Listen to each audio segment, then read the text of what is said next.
Mimi John Samuel Mgeta naapa kwamba nitakuwa mwaminifu kwa Jamhuri ya Muungano wa Tanzania na kuitumikia kwa moyo wangu wote, na kwamba nitahifadhi, nitailinda na kuitetea Katiba ya Jamhuri ya Muungano wa Tanzania kwa mujibu wa sheria iliyowekwa.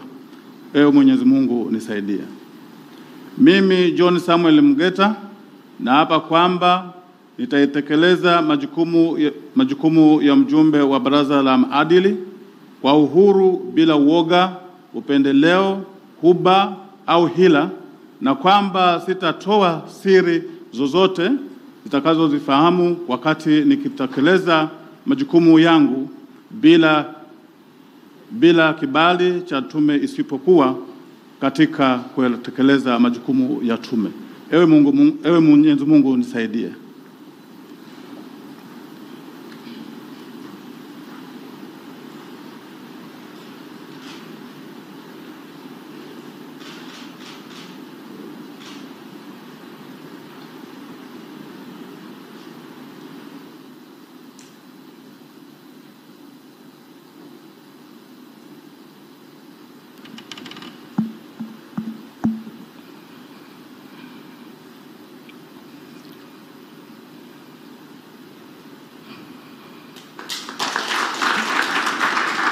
Mheshimiwa Rais, kwa heshima na taadhima, naomba umruhusu sasa Mheshimiwa Katibu Mkuu Kiongozi aweze kuja kuketi.